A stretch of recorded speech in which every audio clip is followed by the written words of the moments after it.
Hi, I'm Sally Croft, Head of Marketing and Corporate Relations here at Ericsson for Europe and LATAM. And you're joining us for our very, very first episode of the Modern Marketeer vodcast. So welcome. I'm really pleased that I'm here today with Gina Azaric. Gina is the CMO of Telia, which is one of the leading telecommunications brands in Sweden. Welcome, Gina. Thank you, Sally. Great to be here. Well, today we're going to be talking about the changing role of marketing, and particularly we're going to be focusing on what that means in the telco sector. So I was wondering, can you start by reflecting on your day-to-day role and how that's changed over the years? Of course, I remember when I started with marketing, and this goes way back. I really thought it was so intriguing to understand the consumers. And that's the good part with marketing. It's still there. But the complexity, and I call it also the messiness kind of, has increased tremendously. So it was so much easier, if I could put it that way. When I started, you understood the consumer, you had a proposition, you had a concept that you tested, and then in the execution phase, maybe you had 3 things that you did, and those 3 things are maybe 300 different assets that you have today. So understanding behaviors, it's the same, but the execution part and the customer journeys, it's so different today. Such a good point around that pace of change as well, and knowing what's coming next and making sure that as a marketing department that you're at the forefront of innovation. I think that is certainly one of the challenges that we're seeing here, and particularly when it comes to data and how much we have available to the marketing department, but it's what you do with that data and how you really harness that. So I'm wondering, how have you seen that changed over the years? Well, I remember when this term big data came, and all the marketeers were so excited. But at the same time, there was this stress, what to do about that. And almost a kind of anxiety also. Are we doing the right thing? And how can you use the data in terms of privacy also?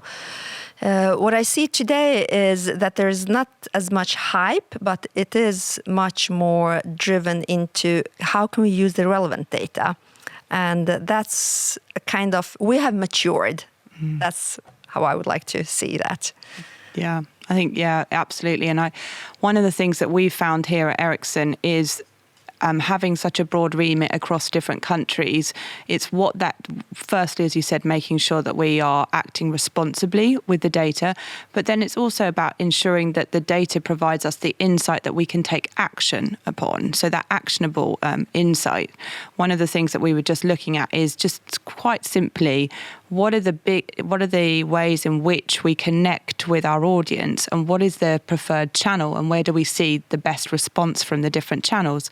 And super piece of insight that we saw in LATAM, which we haven't seen in Europe actually, is that WhatsApp is a very big business tool out in LATAM, and we saw that the biggest response that we got on some of our campaigns was actually through WhatsApp. So no, I completely agree with you around that messiness of data, how you really start to sort of really hone in on the right insights that then can provide actionable materials for the marketing department to go and do something with. So no, that's really interesting. And I think it's interesting exactly what you said, that even if we act as a global community, especially within the tech industry, that you could see those differences. Could you see any particular difference with the Swedish audience?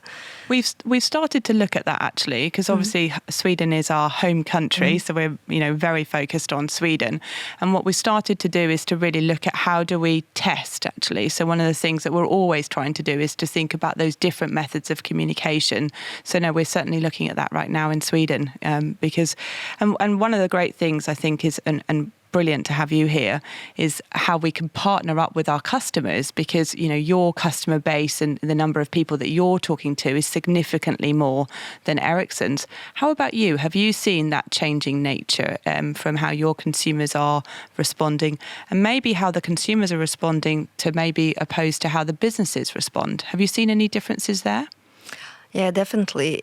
Even if we actually see that businesses are more emotionally driven, we could put it that way, or relationally driven than many marketers actually thought before. So I could perceive that there was this thought, we could call it, that you should be very rational when you talk to businesses, and you could be much more emotional in your communication and marketing towards consumers. And we did an interesting experiment and said, what if they're humans? Yeah, Maybe they're just humans. So let's talk to them in a human way. And we had a really great success in that. And it was a door opener in terms of building relationships. That's so fascinating. Yeah. Having been in B2B marketing pretty much all of my life, I feel very passionate that people don't stop being human beings with emotions when they go to work. Especially, with the pandemic, people weren't even going into the office, so you're suddenly connecting with on a human level with people, whether they were working or whether they were at home as well. So very interesting that you've been seeing success in that space. And just when I think about, so we've talked about how the roles have been changing, how marketing teams need to be keeping up with that.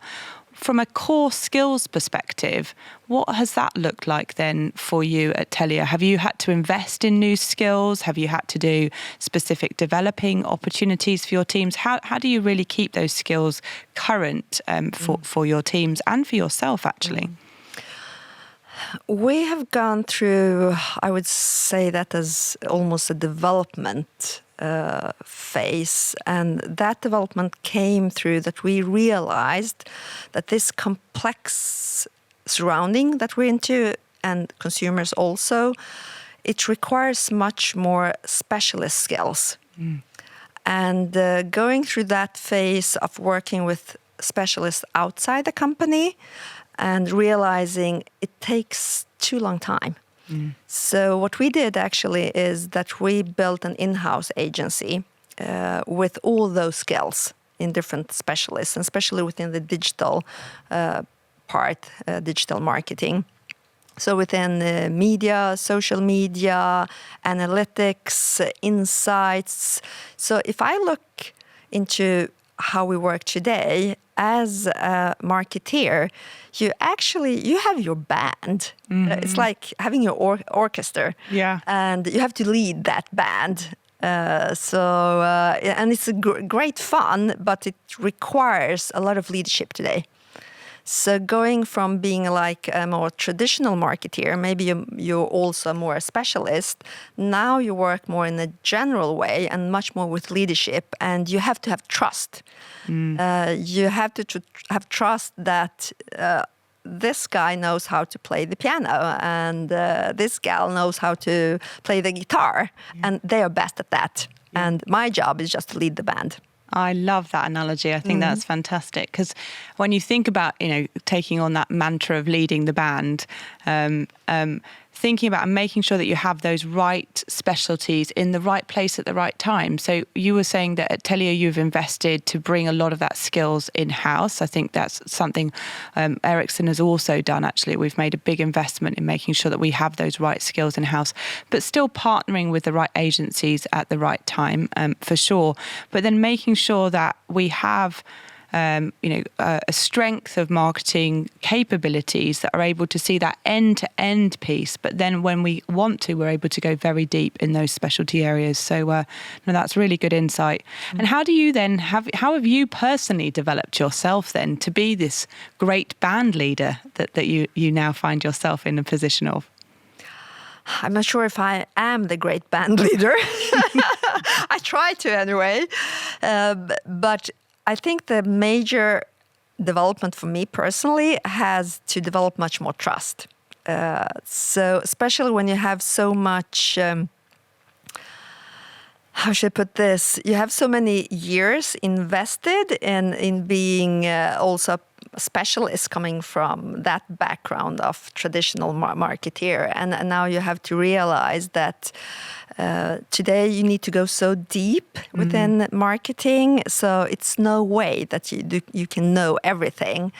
So for all the marketing people that want to have this band, my biggest advice is to work on your leadership skills and work on trust. Great advice. Thank you so much. One of the things I've been really thinking about when it comes to leadership skills is, especially in this ever-changing world that we live in, and how, at Ericsson, we're really pushing the boundaries of innovation. So we're really thinking about how do we, the next level of innovation that 5G will bring, that 4G brought to society. And one of the things that we're thinking about is how do we keep as current as possible? How does marketing keep up with the wonderful work that's happening in the R&D environment? And I can say from a leadership perspective, the skill that I've had to be developing, and I say that in the current sense because I'm not there completely yet, is getting comfortable being uncomfortable. So getting into That's a great expression. I love that.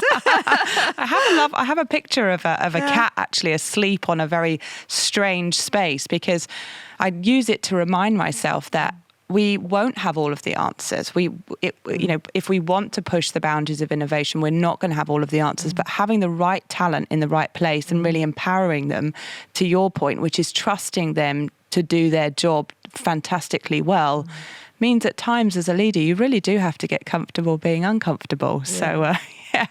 So what's your greatest insight in that area?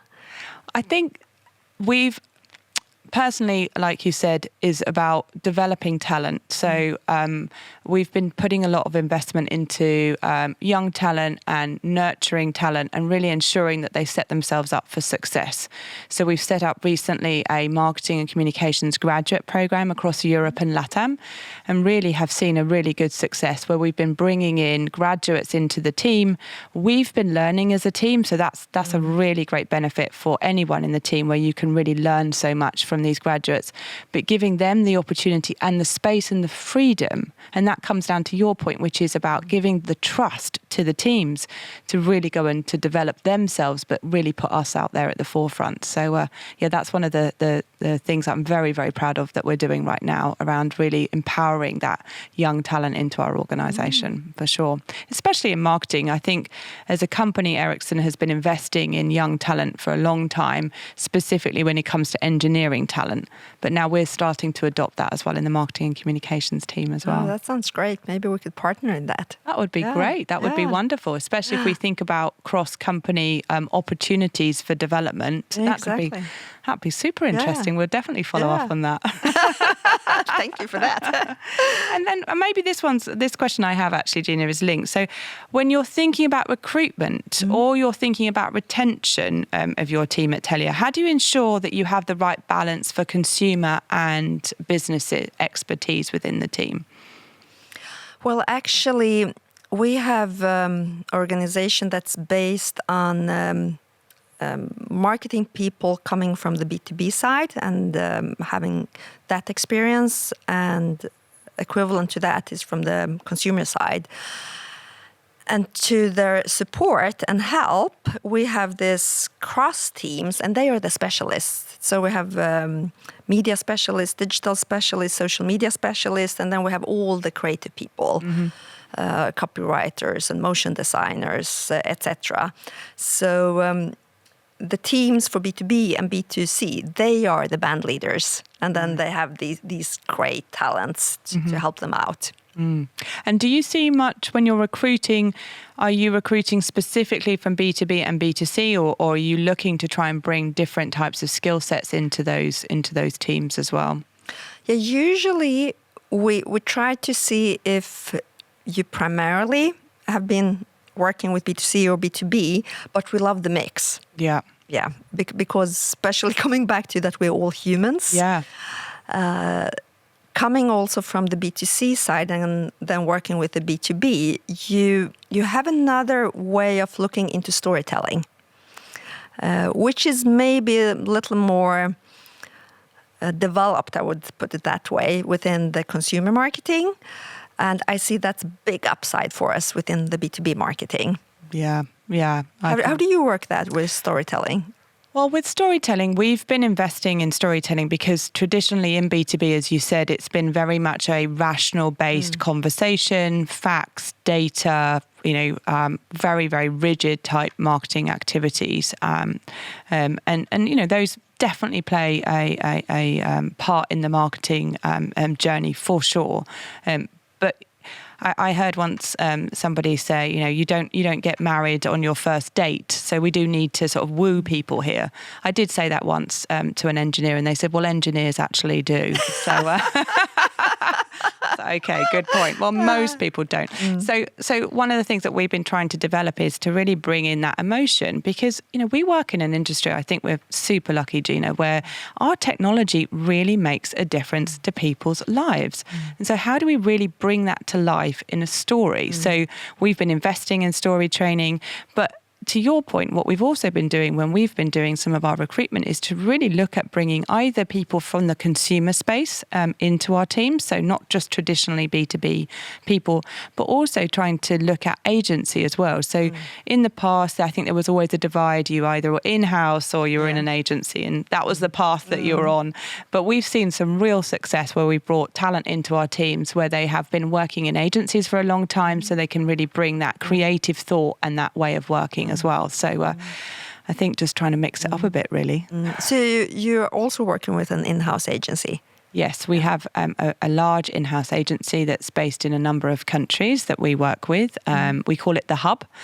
Great colleagues in the Hub, actually. It's a really good opportunity to work with those colleagues. And they get to know, they know Ericsson, they know our customers, and they know our employees. So I think there's a huge benefit there of how we really connect with those Hub colleagues and really work with them as well. What we're trying to now really explore is how do we sort of close the loop on that, so that those people that sit in the band, so to speak, so those people with those subject matter expertise, how do we make sure that they get connections with the customers? How do they really get that closed loop piece so that they get to really see the results of the expertise that they're working on? So what kind of competences do you have within the Hub? We have across the full spectrum that you described. So we have the planning abilities, we have marketing operations, we all have creative, we have digital expertise, we have insights and analytics, we have web capabilities. We have a full agency mix across the Hub. The Hub actually supports globally all of our marketing and communications teams that are based out there. I mean, as Ericsson, we're based in over 100 countries. Here, even in my region alone, so they're helping us in a number of different markets. But I was wondering, from what do you don't call it the Hub? What do you call it? We call it simply the creative agency. The creative agency. I like it. Keep it simple. That's really good. And so how do you ensure that those teams of people are really still connected to the end consumer or to businesses? Yes, so we work in different ways. One way is that we have these insight workshops, we can call it like that, and we have a lot of different kind of focus groups and quantitative data, and the insight and research team, and I think they're called like the consumer Ericsson Consumer Lab here. So it's similar. So they do a lot of sharing. And they are actually our insight ambassadors. So you can reach out to them. They're in the same department, so to say. So they sit a lot together. But then regularly, we just go to our customer service and we sit and listen.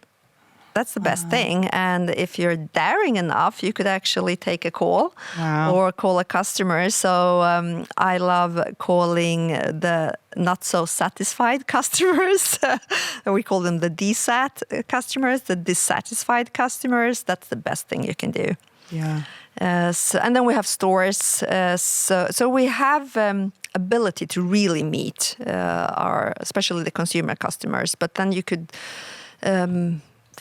go with a sales representative to meet business customers or organizations. So we have actually a great possibility to meet our customers. This is fascinating, actually, because what I love about that is that you're bringing the customer into the heart of the conversation.